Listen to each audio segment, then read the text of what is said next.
It's Wednesday, August 24th, 2022. I'm Jackson Bird. Today, the world of Nimcels. What are they and where do they fit in online? Plus, the genetic similarities between unrelated doppelgangers and gummy bears made out of wind turbines. Here's some cool stuff for your ride home. Have you heard of Nimcels? Nimcels. Thankfully, it's not an offshoot of incels, like I assumed it was when I first heard of it. Nimcel is short for niche internet micro-celebrity. It's someone with a following online within a hyper-specific vertical, who's not big enough to actually make money off of their online popularity, and doesn't make that a goal of theirs anyways. It's a relatively self-deprecating moniker for a label that comes with the prerequisite that you can't care too much. Despite being a decidedly Gen Z phenomenon, it's actually pretty Gen X. Even while doing the thing, you have to show that you don't care about the thing. Taylor Lorenz, perpetual translator of online youth culture to fellow millennials, recently crowned the first generation to age out of being cool on the internet, profiled a few Nimcels in the Washington Post today. Here's how Lorenz defines the term, quote, "Niche internet micro-celebrities are people online who are known to a small but often dedicated group, and they represent a growing variant of the attention economy. Online fame is a consequence for a niche internet micro-celebrity, never the goal. They rarely make money from their social accounts, choosing instead to post for the fun of it. The term is often used in a tongue-in-cheek way. TikTok and YouTube stars chasing fame in Hollywood or joining content houses are not niche internet micro-celebrities. But a meme account admin, hyperlocal Twitter personality, founder of a popular Discord server, or random guy who's gone viral for being repeatedly featured on a popular Instagram account would be." End quote. Other possible trademarks of a niche internet micro-celebrity, as proposed by self-described niche internet micro-celebrities Lorenz interviewed, include having a regular job that has nothing to do with your online fame, not owning a ring light or even wiping the grease off your phone's camera lens before filming, not doing brand deals or probably even being offered to do them, making little to no money off the platforms themselves, probably having some kind of lore or strong posting style so followers feel part of an in-group, but not actively caring about curation or branding. Being platform agnostic. These aren't solely TikTokers, they can pop up anywhere. And most importantly, not trying too hard or becoming too popular. Enada, a Nimcel from Brooklyn who posts meme edits on Instagram, told Lorenz, quote, "I think this term emerged to distinguish people doing a similar thing to influencers, but for completely different motivations. Being a niche internet micro-celebrity feels less capitalist, less I'm a brand," end quote. Many of the Nimcels in the article describe themselves as doing what they do purely for the entertainment value, providing entertainment to people, but not expecting fame and fortune in return. And even though this particular terminology feels to me like it has the potential to be so fleeting as to be effectively dead on arrival, it does fill a much-needed gap in the online attention economy lexicon. Lorenz provided a brief overview of the various terms society has tried to apply to people who become well-known online. Quoting again, "Throughout the aughts, individuals with fandoms on platforms like MySpace or Tumblr were called everything from fameballs to celebrities to internet stars. Next New Networks, an early YouTube multi-channel network, first pioneered the term creator as shorthand for the burgeoning class of people finding fame and making a living off YouTube, which the company had previously called partners. These people were more than on-screen talent," Tim Shea, co-founder of Next New Networks, told The Atlantic. "They could write, edit, produce, do community management, and were entrepreneurs." Because the term creator was so synonymous with YouTube, for years people still didn't know what to call those who were gaining attention on other apps. Platform-specific names like VineStar, Tumblr Famous, or Bloglebrity took hold temporarily, but when marketing dollars began to flood the industry in the mid-2000s, marketing execs ushered in a new term from their own world: influencer. The term influencer was platform agnostic and described the growing and amorphous power that came with online fame. In 2020, when Silicon Valley finally began to take the online creator industry seriously, things flipped again, and the term influencer was replaced with its progenitor, creator. End quote. And I'll add that YouTuber was and still is occasionally deployed in the same way creator is, but around 2014-ish, being referred to as a YouTuber immediately made people think you were some kind of shock jock prankster. Meanwhile, influencer often evokes someone whose content revolves almost exclusively around product reviews and brand deals. Many of us have begrudgingly settled on creator thanks to the bad taste every other alternative leaves in our mouths. But how to describe the people who are a part of that world but not making enough to quit their day jobs, or even wanting to? Journalist Lori Penny has described these people as nano-celebrities, explaining them as people who get recognized on the bus, but still have to take the bus. And Liz Fong-Jones pointed out on Twitter that tech researcher Dana Boyd also predicted as early as 2008 that, in the future, everyone would be famous to 100 people. In the early 2010s, I often heard people say that if you had at least 1,000 followers on one platform, that was the first tipping point into the tiny public figure world. Meanwhile, I've also heard it said that these days it's less that people have their 15 minutes of fame and more that everyone is famous to 15 people. That seems to hit on the phenomenon of niche internet micro-celebrities. Software engineer and meme group moderator turned niche internet micro-celebrity Alyssa McDevitt told Lawrence, quote, "You're kind of in between a private citizen and a full-blown influencer. You get to appreciate both those things. You're well-liked and certain people know you and people are nice to you, but you aren't invited to the more glitzy and glamorous things like the Met Ball." End quote. That description applies to more and more people these days, and in a way, I actually really like that there's a bit of a spotlight being put on it right now because, I think when we see someone has a following online, we always assume they wanted that, or that they're using it to try to get even more of a following, to dovetail that following into some kind of income stream or career move if it hasn't already. But a lot of times, it just kind of happens to people accidentally, and maybe they do try to take advantage of it, but oftentimes they just roll with it, enjoying the fun and relative safety that a small, insular community can provide without having to worry about the bigger risks that come with a bigger platform. Stalking, harassment, having your words or intentions taken out of context and blowing up into controversy. I think a lot of these Nimcels deal with the harassment at the very least. It takes such a small amount of attention online to start getting harassed, but most of the Nimcels Lawrence spoke to are happy, being, quote, below the surface of mainstream fame, end quote, and getting to just have fun for now.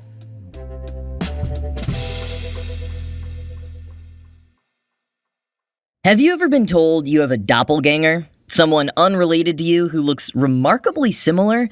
In the age of smartphones, such spottings seem to be a bit more frequent. It's easy to text someone a photo of a little-known actor or musician, or even a stealthily snapped pic of a stranger to report to a friend that you spotted their secret doppelganger. But one researcher wanted to dig deeper. Dr. Manuel Esteller from the Josep Carreras Leukemia Research Institute in Barcelona has previously studied physical differences between identical twins. Differences largely the result of epigenetics, that is, changes in the expression of our genes caused by environmental or behavioral factors, not by our DNA, of which identical twins share exactly. But Dr. Esteller started wondering about how it works in the opposite direction.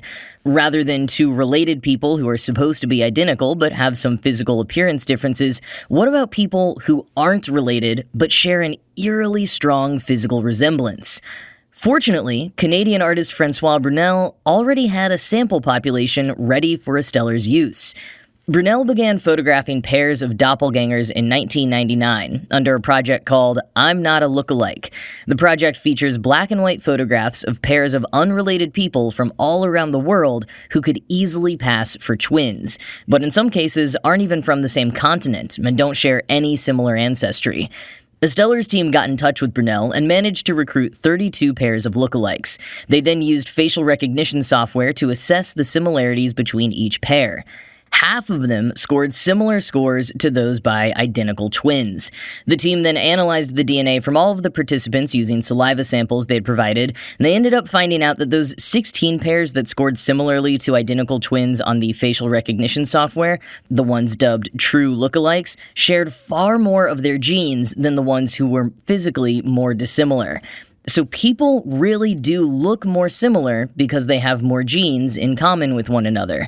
Quoting Science Alert, "Together, these super doppelgangers share 19,277 common genetic variations in 3,730 genes, many of which are to do with body and facial traits.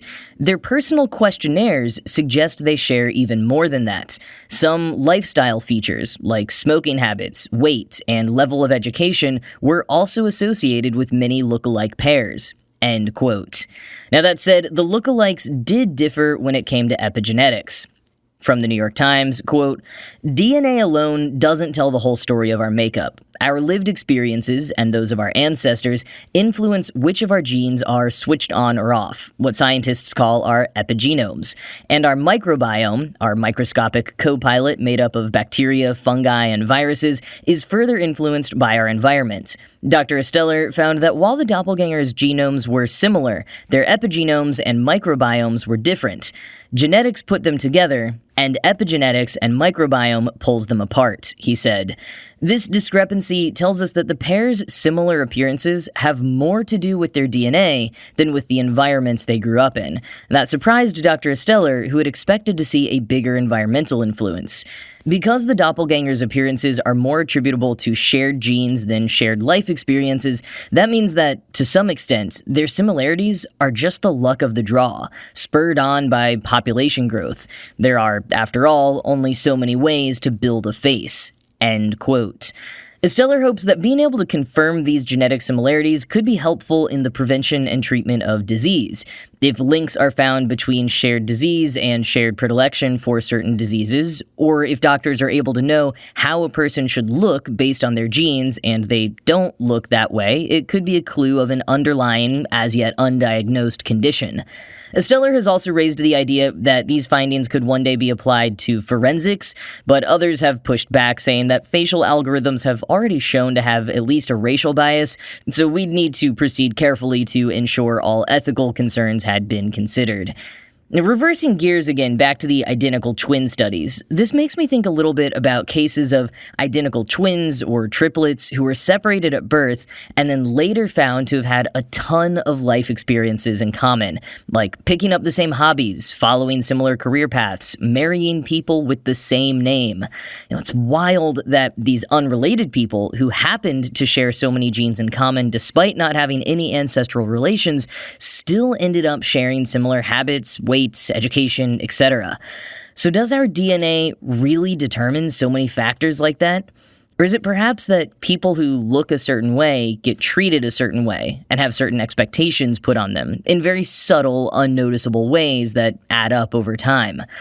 As with all these studies, the push and pull of nature and nurture just gets more intriguing, spawning 5 more questions for every answer.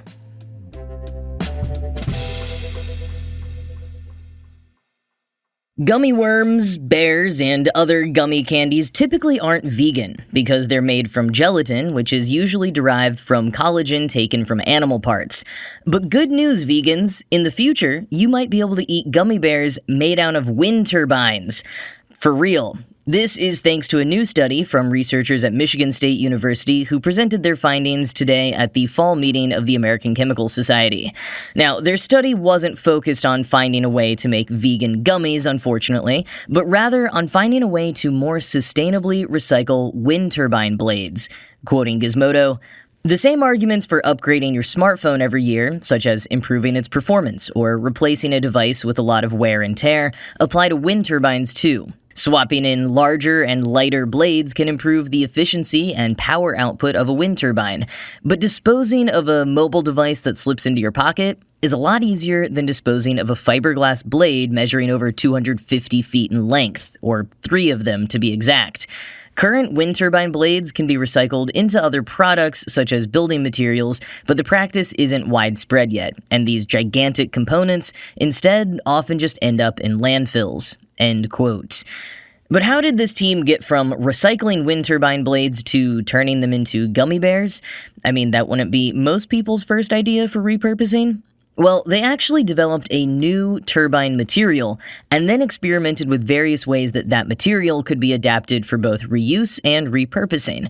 Quoting the American Chemical Society, "The team made a new turbine material by combining glass fibers with a plant-derived polymer and a synthetic one. Panels made from this thermoplastic resin were strong and durable enough to be used in turbines or automobiles. The researchers dissolved the panels in fresh monomer and physically removed the glass fibers, allowing them to be recast into material into new products of the same type. Importantly, the recast panels had the same physical properties as their predecessors. In addition to new wind turbine blades, the novel resin could be used for a variety of other applications. By mixing the resin with different minerals, the team produced cultured stone that could be transformed into household objects, such as countertops and sinks. The researchers could also crush the recovered material and mix it with other plastic resins for injection molding, which is used to make items like laptop covers and power tools." End quote. And then, if they digested the thermoplastic resin in an alkaline solution, they released a common acrylic material used in items like windows and taillights. And from there, if they raised the temperature, it was converted into a super-absorbent polymer that's typically used in diapers.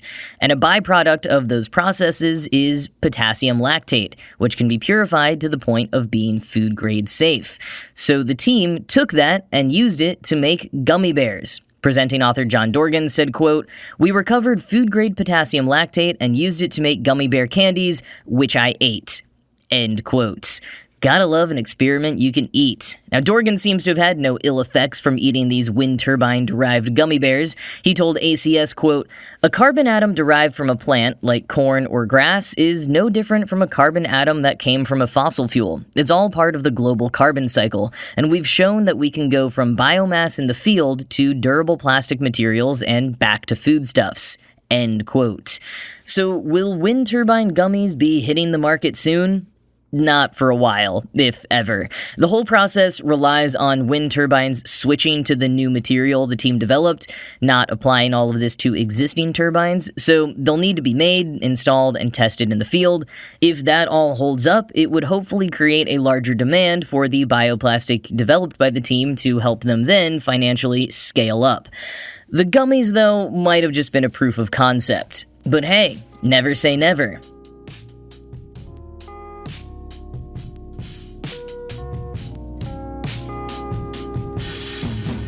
Well, that's going to be it from me for today. This show was produced by Ride Home Media. I'm Jackson Bird, and I will talk to you again tomorrow.